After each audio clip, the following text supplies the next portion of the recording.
창세기 1장 20절에서 25절입니다. 교독하도록 하겠습니다. 창세기 1장 20절에서부터 25절까지 교독합니다. 하나님이 이르시되 물들은 생물을 번성하게 하라. 땅 위 하늘의 공창에는 새가 나르라 하시고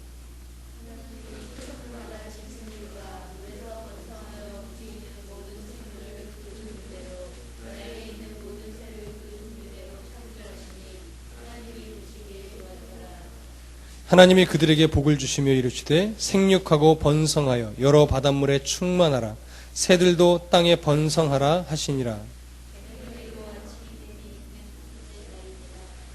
하나님의 이르시되 땅은 생물을 그 종류대로 내되 가축과 기는 것과 땅의 짐승을 종류대로 내라 하시니 그대로 되니라. 하나님이 땅의 짐승을 그 종류대로 가축을 그 종류대로 땅에 기는 모든 것을 그 종류대로 만드시니 하나님이 보시기에 좋았더라. 아멘. 성경 공부 그 용제를 보시면 위에 배경 블록 부분에 내용이 있습니다. 제가 읽어드리겠습니다. 가장 원시적인 종교 형태는 토테미즘이라는 것입니다. 토테미즘은 어떤 내용이냐면 특정 동물을 숭배하는 종교적인 형식을 말합니다. 아마도 이런 동물 숭배 의식이 생기게 된 것은 인간이 너무 나약했기 때문일 것입니다. 어떤 짐승은 너무 싸나워서 마음대로 다룰 수가 없었고 어떤 짐승은 너무 귀해서 마음대로 다룰 수가 없었기 때문입니다. 어떤 학자는 인도의 소가 숭배된 이유를 어떤 책에서 밝히고 있는데요. 소의 똥 때문이라고 합니다. 왜냐하면 인도는 소똥이 가장 중요한 연료가 되고 또 집을 만들 때 벽을 바르는 재료가 되기도 한다고 합니다. 이렇게 소와 공존해야 하는, 공생 공존해야 하는 관계이기 때문에 그들은 소를 숭배하게 되었다고 합니다. 이런 의미에서 모세 시대에 이스라엘 백성들이 노예로 살았던 애굽은 토테미즘의 왕국이라고 말할 수 있습니다. 애굽은 많은 동물들이 숭배되어 왔는데요. 가장 큰 숭배의 대상은 독사였다고 합니다. 강에서 나온 개구리도 섬겼으며 메뚜기까지도 섬겼던 나라가 바로 애굽입니다. 이러한 애굽에 이스라엘 백성들이 430년을 노예로 종살이를 했었습니다. 그러니 이스라엘 백성들이 여호와 하나님을 잃어버리고 얼마나 그들의 삶 속에 배어있는 우상숭배, 토테미즘적인 이런 우상숭배가 얼마나 많이 배어 있겠습니까? 하나님을 아무리 알게 되었고 믿게 되었다 하더라도 순간순간 그런 습관들이 묻어나오는 것은 어떻게 막을 방법이 없었을 것입니다. 1번 문제를 보시면 그렇다면 하나님께서 모세를 통해 창조기사를 쓰면서 특별히 5째 날과 6째 날에 어류와 조류 그리고 육지 짐승들을 하나님께서 말씀으로 창조하셨음을 기록하신 이유는 무엇이겠습니까? 사실은 창조 내용의 전반적인 흐름이 계속 이어지고 있다는 것을 여러분 참고로 하시면 될 것 같습니다. 그 이유는 이렇습니다. 하나님께서 동물들을 창조하실 때에 이 동물들은 인간이 다스려야 될 존재로 하나님이 만들어 주셨음을 다시금 일깨워 주시고 보여주시기 위함이었습니다. 애굽의 사람들이 독사를 두려워하고 동물들이 복을 준다고 믿으며 섬겨왔습니다. 어떤 동물이든지 그들은 이런 복을 줍니다. 저 동물은 저런 복을 줍니다. 라고 다 갖다 붙여서 그들의 특성대로 복 준다고 믿고 섬겼던 것입니다. 개구리는 다산의 신을 상징하는 것처럼 하찮은 동물들, 하찮은 파충류까지도 거기에다가 어떤 의미를 부여하고 복을 준다고 가정을 해서 다 신으로 숭배했던 것입니다. 그런 것에 젖어 있던 이스라엘 백성들에게 어떤 동물이고 어떤 파충류고 어떤 어류이든지 간에 모두가 다 하나님의 피조물로서 사람보다 훨씬 열등하고 약한 존재라는 것을 그 당시에 이스라엘 백성들에게 그리고 오늘날 우리에게 말씀하고 있는 것입니다. 그러니 자기보다 약한 존재를 숭배한다는 것은 얼마나 어리석은 일입니까? 그렇죠? 이건 겸손과는 차원이 다른 이야기예요. 사람 사이에서는 연약한 자를 오히려 더 섬겨주고 하는 것은 겸손입니다. 그러나 연약하고 관리하고 돌봐야 될 만물을 섬긴다라는 것은 어리석은 거죠. 참 바보 같은 짓입니다. 그렇기 때문에 창세기 1장의 전반적인 흐름이 이 내용을 다 갖고 있고, 특별히 다섯째 날, 여섯째 날 동물과 어류와 조류를 만든 것을 또 구체적으로 기록한 것은 바로 그런 의미가 있다는 것을 여러분 기억하시기 바랍니다. 이번 문제를 보면 이렇습니다. 하나님께서 동물을 창조할 때는 어떤 특징이 있었는데요.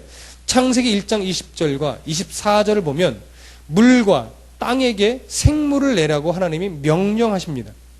그리고 물과 땅이 순종을 하여 생물들을, 그리고 동물들을 내었다라고 성경은 기록하고 있습니다. 그렇다면 물이 여러 가지 물고기를 내고 땅이 여러 가지 가축을 낸다는 것은 무슨 말이겠습니까? 이것이 중요한 핵심 키워드입니다. 땅이 생명을 창조해낼 수 있는 어떤 창조의 능력이 있다는 것일까요? 물이 어류 등을 창조해낼 수 있는 어떤 창조의 능력이 있다는 것일까요? 만약에 물과 땅이 창조의 능력이 있었다라고 한다면 우리는 땅과 물을 숭배해야 될 것입니다. 근데 그렇다면 물이 어류를 내고 땅이 동물들을 내었다는 것은 무슨 의미일까요? 생명력은 분명히 갖고 있는 것 같습니다. 그러나 물이 자체의 생명력을 갖고 있고 땅이 자체의 스스로의 생명력이 있는 것이 아니고 하나님의 창조의 능력 안에서 물이 하나님의 능력을 힘입어 어떻게 조류를 낼 수 있게 되었다는 것입니다. 땅도 순종하여 하나님의 그 창조의 능력 안에서 동물들을 낼 수 있었다는 것입니다. 하나님과 아무 상관이 없이 물 자체가 창조의 능력이 있고 땅 자체가 창조의 능력이 있다는 것이 아니에요. 하나님의 능력 안에서, 하나님의 창조의 섭리 안에서 물이 생명을 내고 땅이 생명을 낼 수 있었던 것입니다. 하나님이 창조의 섭리를 거두시면 물도 생명을 낼 수 없고 땅도 생명을 낼 수 없는 거예요. 이것을 알아야 됩니다. 그런데 우리는 땅을 숭배하고 물을 숭배하고 있다는 거예요. 친한 친구랑 이런 이야기를 할 경우가 있었습니다. 그 친구가 역사에 굉장히 관심이 많은 친구, 역사를 굉장히 잘합니다. 특히 한국 역사, 중국 역사를 많이 꿰뚫고 있는 친구인데요. 중국에 여행을 갔어요. 근데 많은 외국 사람들, 한국 사람들, 자기 뭐 선배나 이런 사람들이 만리장성을 가가지고 만리장성을 보면서 막 감탄을 금치 못했답니다. 이야, 중국인들 대단하다. 저렇게 높고 저렇게 폭이 크고 저렇게 긴 만리장성을 만들어내는 걸 보니까 이 민족은 정말 대단하다. 어떻게 저렇게 만들 수 있을까? 막 감탄에 감탄을 거듭해서 연발을 했는데, 그때 그 친구가 그런 선배에게 이렇게 얘기를 했대요. 그렇다면 저 만리장성을 왜 세웠겠습니까? 이런 질문을 하는 거예요. 그랬더니 그들이 하는 얘기가 아마 만리장성으로 세워서 막아야 될 어떤 강한 적이 있었던 거 아닐까요? 바로 그 강한 적이 누구냐면 우리나라 아마 고구려인가 그럴 거예요. 그러니까 우리나라의 그 전투력이 너무 강해서 그들을 막을 자신이 없으니까 성벽을 두껍고 높이 쌓던 거예요. 그게 만리장성입니다. 그러면 여러분, 만리장성이 대단한 겁니까? 만리장성을 쌓게 만든 그 고구려인들이 대단한 겁니까? 고구려인들이 대단한 겁니다. 마찬가지로 물이 생명을 내고 땅이 생명을 냈습니다. 그러면 물이 대단하고 땅이 대단한 겁니까? 물과 땅이 생명을 낼 수 있도록 섭리하고 능력을 품고 계신 그 하나님이 대단한 겁니까? 그 하나님이 대단한 거예요. 근데 사람의 생각과 시각이 너무 짧아서 그 뒤에서 섭리하고 조성하시는 하나님은 보지 못하고 물과 땅을 숭배한다는 거예요. 동물들과 새들을 숭배한다는 거예요. 하다못해 메뚜기, 개구리까지도 숭배하는 것이 인간의 연약함이고 어리석음이라는 겁니다. 그것을 꼭 깨달으라는 거 기록한 것이 이 바로 창세기의 창조 기사인 것입니다. 물과 땅도 하나님께 순종하는 피조물일 뿐이고, 또한 어류들, 조류들, 이 모든 것들이 다 피조물일 뿐입니다. 인간은 하나님의 대리자로서 이 모든 것이 잘 유지되도록 만물을 관리하고 다스려야 하는 책임이 있는 겁니다. 그런데 성경을 보니까요, 이런 책임이 있는 인간이 범죄함으로 말미암아 인간의 관리 능력도 많이 상실됐고, 이래서 물과 땅도 제 기능을 원활하게 발휘하지 못하게 되었다고 말합니다. 그래서 여러분, 이제 이후에 성경 공부를 해 나가게 되면 이 구절이 나오는데, 아담과 하와의 범죄 이후에 땅이 생명력을 많이 잃었습니다. 그래서 사람이 땅을 파고 씨를 심고 물을 줘서 땀을 흘려야만 이 결실을 맺을 수 있게 됐어요. 그러나 원래 창조의 능력을 잃기 전에는요, 사람이 굳이 씨를 안 뿌리고 사람이 굳이 물을 안 줘도 모든 땅이 아름다운 열매를 쑥쑥쑥 자라고 열매를 맺게 했었어요. 물들도 깨끗하고 아주 충만했습니다. 근데 인간의 범죄 이후, 인간이 저주를 받은 이후 모든 인간의 다스림을 받아야 될 만물도 똑같이 저주를 받아서 많이 훼손되고 타락됐던 거예요. 그래서 땅이 엉겅퀴를 내기도 했습니다. 물이 오염되기도 했어요. 그러니 인간이 얼마나 죄악된 것입니까? 그러나 그 죄악된 인간을 하나님 포기하지 않으시고 계속해서 이 땅을 관리할 수 있도록 하나님이 기회를 주고 계시는 거예요. 예, 만물뿐만이 아니라 자기 삶도 다스려야 되는 것이고 하나님에 대한 신앙도 다스려야 되는 겁니다. 그런 원리들을 우리가 꼭 이 창조의 기사를 통해서도 우리가 발견할 수 있습니다. 자, 그러면 3번 문제를 보시죠. 3번에 보면 목축업을 주로 하고 있던 광야의 이스라엘 백성들에게 있어서 여섯째 날에 하나님께서 말씀으로 동물들을 창조하신 것은 무슨 교훈을 주는가? 라고 질문을 던졌는데 사실은 1번 문제와 2번 문제를 푸는 동안 거의 다 이야기를 했습니다. 그러나 특별히 제가 여기서 지목한 것은 뭐냐면 광야의 이스라엘 백성들에게 어떤 교훈을 주는가라고 한 것은 좀 세밀하게 들어가려고 한 겁니다. 이 세밀하게 들어가는 내용이 뭐냐면 하나님의 말씀이 얼마나 중요하며 그 말씀에 얼마나 큰 능력이 있는지를 이스라엘 백성들로 하여금 깨닫게 하기 위함인데 특히 잘 들어보세요. 이스라엘 백성들이 광야에 살아갈 때 그들이 그나마 주로 했던 생업활동이 뭐냐면 목축업이었습니다. 목축업. 그래서 주로 이스라엘 백성들은 목동이 많아요. 아브라함도 어떻게 해요? 나는 목동이다라고 말하죠. 오늘 영화 볼 때도 그랬죠. 목동, 나는 목동이다. 이스라엘 백성들이 그 뿌리를 받아서 계속 목동의 생활을 많이 해왔습니다. 그런데 목동에게 가장 중요하게 한 것이 무엇입니까? 새끼를 낳는 거예요. 근데 낙태하지 않고 새끼를 잘 낳고 이 새끼 양들이나 가축들이 맹수의 공격을 받지 않게 하는 것. 이게 가장 중요한 거예요. 그러다 보니까 어떻게 돼요? 어떻게 하면 가축들이 낙태되지 않고 어떻게 하면 가축들이 쑥쑥쑥 잘 나오고 어떻게 하면 맹수의 공격을 받지 않을까 고민하다가 어떻게 됐냐면 짐승을 숭배하게 된 거예요. 무슨 습관 때문에요? 이 애굽에서 살던 습관 때문에. 예. 그래서 모세를 통하여 하나님이 말씀하고 있는 겁니다. 너희들이 짐승을 숭배한다고 해서 그 짐승들이 그 짐승을 지켜주거나 복을 주지 않는다. 그 짐승을 지키는 것은 창조하신 하나님이 모든 양떼나 소떼를 돌보고 그들을 보호하시는 것이지 짐승이 짐승을 섬긴다고 짐승이 짐승을 돌보아주고 섬겨주느냐? 짐승을 섬긴다고 짐승이 짐승을 잘 낳게 해주냐? 그게 아니라는 거예요. 하나님 피조물이고 하나님의 섭리가 거두어 가시면 아무리 너희들이 잘 돌봐도 짐승들이 죽고 새끼를 낳지 못하게 된다라는 거예요. 그러나 하나님의 섭리가 있으면 아무리 새끼를 낳을 수 없는 상황이고 보호받을 수 없는 상황에서도 새끼를 낳을 수 있고 보호받을 수 있다라는 거예요. 그 섭리를 왜 하나님의 그 섭리를 왜 자꾸 잊고 사느냐라는 것입니다. 이런 것을 일깨워주기 다시 한번 더 깊이 일깨워주기 위해서 동물 창조의 기사를 하나님이 기록하게 한 것입니다. 이렇게 내용을 볼 때 원래 창조 당시에는 동물들도 사람도 어떤 존재로 태어난 사람들이에요? 복된 존재로 태어난 사람들이에요. 당신은 사랑받기 위해 태어난 사람 이렇게 말을 하지만 사실은 사랑받기 위해 태어난 존재가 아니고요. 원래 사랑으로 원래 복된 존재로 태어난 거예요. 복받아야 되는 존재가 아니고요. 복된 존재예요. 그래서 아브라함도 나중에 더 구체적으로 들어갔지만요. 아브라함에게 너는 복의 근원이 될지라 말하지만요. 네가 복이다 이렇게 선언을 하는 구절이 있습니다. 창세기 보면. 이제 나중에 그 부분까지 나가게 되겠죠. 그러니까 인간은요. 복 받아야 되는 존재로 태어난 것이 아니라 이미 태어날 때 그 존재 자체가 뭐예요? 복인 거예요. 특히 그리스도인이 그런 겁니다. 하나님의 선택을 받은 사람들은 태어날 때 태어나서 이제 하나님의 복을 받아야 이게 아니고 이미 복으로서 태어난 존재들이라는 거예요. 그 복. 그래서 하나님께서 창세기 1장 22절에 특별히 아주 중요한 표현들이 나오는데 하나님이 그들에게 복을 주시며 이르시되 생육하고 번성하여 여러 바닷물에 충만하라 새들도 땅에 번성하라 하시니라. 여기서 중요한 것은 뭐냐면 모든 생물들 모든 존재들은 하나님이 복되게 만드셨다라는 겁니다. 복을 받아야 되는 존재가 아니고 복된 존재로 창조하신 거예요. 오늘날 죄로 말미암아 원래 창조의 영광과 아름다움들이 많이 손상된 상태에서 우리는 살고 있습니다.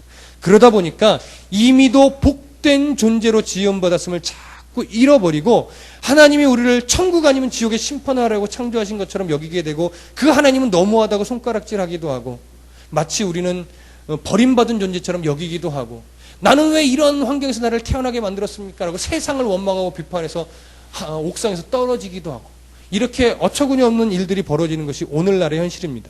하나님은 원래 우리를 심판하기 위해서 지으신 것이 아니고 그 자체로 이미 복된 존재로 지으신 거예요. 민수기 6장 22절에서 27절을 제가 한번 읽어드릴게요. 잘 들어보십시오.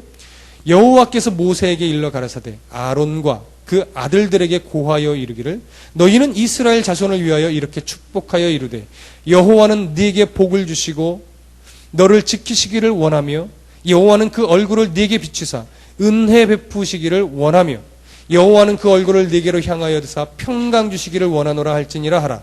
그들은 이같이 내 이름으로 이스라엘 자손에게 축복할지니 내가 그들에게 복을 주리라. 이렇게 기록하고 있습니다.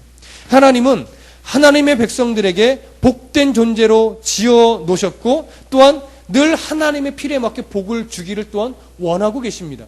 너는 이미 복 받았어. 더 이상 끝이야. 구하지도 마라. 필요도 없어. 이렇게 내버려 두시는 분은 아니에요. 그 자체로 복된 존재로 지으셨고 이제는 하나님이 때에 맞게 복을 주시는 또 분이시기도 합니다.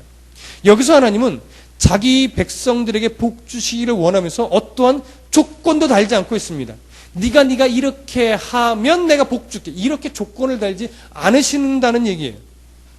근데 이렇게 말하고 있는 시점은 어느 시점이냐면 하나님이 이스라엘 백성들의 큰 기적을 베푸셨어요. 10가지 재앙을 애굽에 내서 탈출도 시키시고 홍해를 가르시고 만나도 주시고 이렇게 큰 기적으로 이스라엘 백성들을 인도하신 후에 시내산으로 모세를 먼저 인도해서 하나님의 율법을 주는 장면입니다. 이스라엘 백성들이 지켜야 할 법도와 제사법을 제정하시면서 이것이 우리의 책임이거나 조건이기 이전에 하나님의 복을 받고 하나님의 기뻐하심을 입는 복된 길과 인도로서 제정하고 있는 것을 말합니다. 이 얘기를 좀 쉽게 풀어보면 이 얘기예요.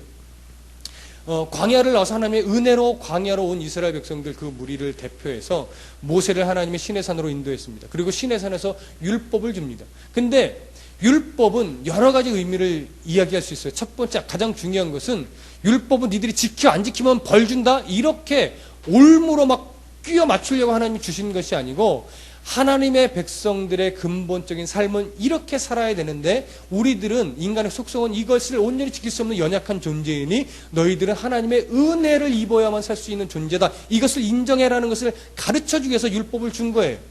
그러니까 율법은 너 이거 안 지키면 죽여? 이런 식으로 올가매려고 만들어진 율법이 아닌데 인간의 연약함을 고백하게 만들고 하나님만 바라보게 만들기 위해서 어떤 기준으로서 준 것인데 근데 이스라엘 백성들은 그것을 어떻게 했냐면 이것을 안 지키면 우리는 죽는다. 이것을 안 지키면 우리는 천국 못 간다. 이런 식의 어떤 스스로 그걸 자꾸 올무에 빠져 들어갔어요. 왜 그래요? 자기가 대단한 존재처럼 여기는 우리는 다 지킬 수 있어. 우리의 행위로 하나님께 인정받으려고. 그러니까 그 인정받으려고 하는 그 밑바탕의 의도는 뭐냐면 하나님께 나를 어떻게 드러내고 싶은 거예요. 하나님, 내가 이 정도 나 지켰어요. 나 복 주셔야 돼요. 이런 식의.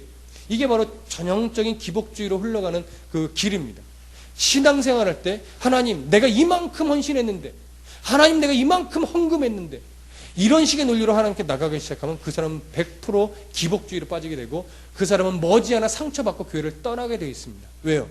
하나님은요 우리의 기대만큼 내가 이만큼 했을 때 내 기대만큼을 채워주시는 분이 아니에요.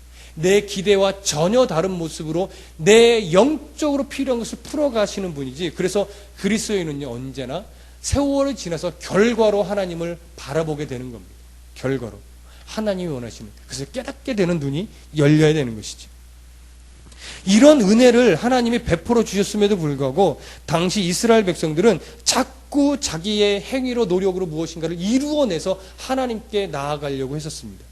그것을 하나님은 고쳐주고 싶었던 것입니다. 창조 기사를 통해서도 인간이 얼마나 연약한 존재인지, 인간이 얼마나 피조물의 한계에 있는 자들인지, 그래서 얼마큼 하나님의 은혜가 필요한 존재를 자꾸 보여주는 거예요. 그런데 그것이 복된 지름길이다라는 것을 일깨워주고 싶은 거예요. 하나님이 만약에 인간에게 어떤 완벽함을 추구해서 만들어주시고 너 이제 이렇게 완벽에 도달해야만 나한테 올 수 있어 라고 했다면 이 땅에 그 완벽에 온전하게 도달할 수 있는 사람은 한 명도 없을 겁니다. 근데 하나님은 그걸 원하시지 않으셨다라는 거예요. 그것을 우리가 발견할 수 있어야 됩니다. 데살로니가전서 5장 16절에서 18절에 보면 우리가 너무나 잘 아는 이 말씀이 있습니다. 쉬지 말고 기도하라. 범사에 감사하라. 이는 그리스도 예수 안에서 너희를 향하신 하나님의 뜻이니라. 이렇게 말하고 있습니다. 그래서 종종 이렇게 선포됩니다. 여러분, 쉬지 말고 기도해야 됩니다. 시시때때로 여러분 잊지 말고 기도 많이 하십시오. 그리고 감사하기를 놓치지 마십시오. 감사하지 않기 시작하면 여러분들 멸망으로 갑니다. 매일매일 감사하십시오. 왜 감사 안 합니까? 이렇게 실천적으로 자꾸 요구하게 되는 경우가 있습니다. 물론 그것이 틀리다는 건 아닙니다. 우리가 기뻐하려고 애를 써야 되고 감사하려고 애를 써야 됩니다. 그러나 여러분 잘 생각해 보십시오. 여러분 정말 일평생 쉬지 말고 기도만 하면서 살아갈 수 있습니까? 목사인 저도 기도만 하면서 살 수 없습니다. 여러분 정말 매 순간 기뻐하며 살 수 있습니까? 목사인 저도 짜증 날 때 많고요. 신경질 날 때 많고요. 분할 때도 많아요. 열받을 때도 있습니다. 막 욕하고 싶을 때도 있습니다. 근데 어떻게 날마다 기뻐해요? 여러분 범사에 늘 감사할 수 있습니까? 아니요. 제 입에서도 불평 자주 나옵니다. 근데 자주 하다가도 죄송합니다 하나님 이렇게 정신을 막 다시 차리려고 하는 것뿐이지 이대로 못 삽니다. 근데 만약에 이것이 실천적인 기준으로 제시된 거라면 우리는 정말 당신 왜 지금 불평해? 당신 왜 기뻐하지 못해? 아이고 왜 기도 안 해? 잠자고 있으면 어떡해? 정신 차려 똑바로 차려 막 이렇게 맨날 채찍질해야 돼요. 그런데 이 구조는 그렇게 이해하면 굉장히 우리의 신앙생활이 힘들어집니다. 그런 것이 아니고요. 끝 부분을 잘 보시면 쉬지 말고 기도하라 범사에 감사하라 이는 그리스도 예수 안에서 너희를 향하신 누구의 뜻이라고요? 하나님의 뜻이라고요. 이 하나님의 뜻이라는 건 하나님의 의지라고요. 그러니까 결국 이게 뭐냐면 너희들의 인생 가운데서 하나님께서 너희들을 늘 감사할 수 있는 신앙의 수준으로 끌어올릴 거야. 너희들을 늘 기뻐할 수 있는 신앙의 수준으로 내가 너를 끌어올릴 거야. 너를 늘 기도하는 일을 기뻐하고 즐거워할 수 있는 사람으로 신앙을 끌어올릴 거야. 이런 하나님의 의지를 나타낸 거예요. 그러니 얼마나 감사합니까? 내 힘으로 날마다 기도하려면 힘든데, 내 힘으로 항상 기뻐하기가 어려운데, 내 힘으로 늘 감사하기가 어려운데 하나님께서는 내가 기뻐하게 만들어줄게. 내가 감사하게 만들어줄게. 내가 기도하게 만들어줄게. 너는 나를 신뢰하는 것만 놓치지 마라. 이거예요. 여러분 하나님을 신뢰하는 것만 놓치지 않으면 됩니다. 하나님은 나를 구렁텅이에 빠뜨리시는 분이 아니다. 하나님 나를 억울한 일에 버려두시는 분이 아니다. 이것을 신뢰함으로 내가 지금 어려운 가운데 있는 것은 하나님이 나를 성숙시키시고 내 삶에 무엇인가 이유가 있기 때문이다. 나는 더 하나님을 바라볼 것이다. 이러한 믿음의 순종으로 하나님의 신뢰함을 잃지 않는 이 마음만 갖고 있으면 되는 거예요. 그럴 때 이것이 그것 때문만은 아니지만 이것이 유기적으로 묶여서 하나님은 내 어떤 깊은 고백을 듣기를 원하시고 내 고백 속에서 하나님이 그 일들을 이루어 가시는 거예요. 그러니까 많은 사람들은 여리고성이 무너지고 아이성이 무너지고 누군가를 정복하고 이것을 막 관심을 갖고 있지만 하나님은 여리고성이 무너지는 것에 관심이 없어요. 왜요? 어차피 무너지는 것은 이스라엘 백성들의 힘이 아니고 하나님이 무너뜨려 주시는 거니까요. 그러니 하나님이 내가 무너뜨리는데 그 무너지는 것에 왜 관심이 있겠어요? 하나님의 관심은 뭐에 있겠습니까? 무너지기 전에 하나님이 원하시는 방법대로 어떻게 돼요? 성을 돌았느냐? 이 성이 무너질 수 있도록 내가 시킨 방법대로 네가 믿음으로 그것을 행했느냐 안 했느냐 이것을 하나님이 주목하고 보고 계시는 거예요. 그래서 하나님이 지시하는 대로 그 사람이 하면 약속한 대로 성을 무너뜨리시든지 약속한 대로 정복하게 해주시든지 하는 거예요. 그러니까 오늘날도 똑같습니다. 기뻐하게 하는 것, 감사하게 하는 것, 어떤 좋은 일이 일어나게 하는 것, 부하게 되는 것 이런 모든 것들은 하나님의 소관이에요. 가장 좋은 것으로 만들어 주실 거예요. 그런데 그것이 되기 전에 우리들에게 하나님의 관심, 우리들의 뭐에 관심이 있겠어요? 네가 하나님의 백성으로 하나님 백성답게 기준을 잘 잡고 살아가느냐, 네가 예배를 정말 바르게 드리며 하나님을 만나고 있느냐, 네가 기도를 바르게 하고 있느냐, 하나님 이것에 관심이 있다는 거예요. 그렇게만 하고 있다면 이것이 먼저 그의 나라와 의를 보는 겁니다. 이렇게 네가 살아가면 그 뒤에 너에게 필요한 것은 너는 지금 돈을 원하지만 내가 볼 때 너는 돈이 원하는 것이 아니고 다른 것이 더 중요하다고 할 때 그걸 먼저 주시는 거죠. 근데 우리는 그것을 모르니까 처음에는 원망스럽고 불평한데 뒤돌아보니까 그때 하나님이 그래서 이때 이걸 안 주고 이걸 주셨군요. 알게 되는 거예요. 이게 신앙의 맛이라는 겁니다. 내가 원하는 대로만 다 주면 마치 어린아이가 칼 달라고 할 때 칼 주는 것과 똑같은 거예요. 하나님이 그렇게 안 하시는 분이라는 겁니다. 가장 필요에 맞게 좋은 것으로 채워주시는 분이라는 거예요. 이것을 우리가 깨닫게 되고 믿게 되고 경험하게 되면 이제 우리 존재 자체가 얼마나 복된 존재인지를 알게 되니까 그때부터는 신앙생활이 이제 재밌어집니다.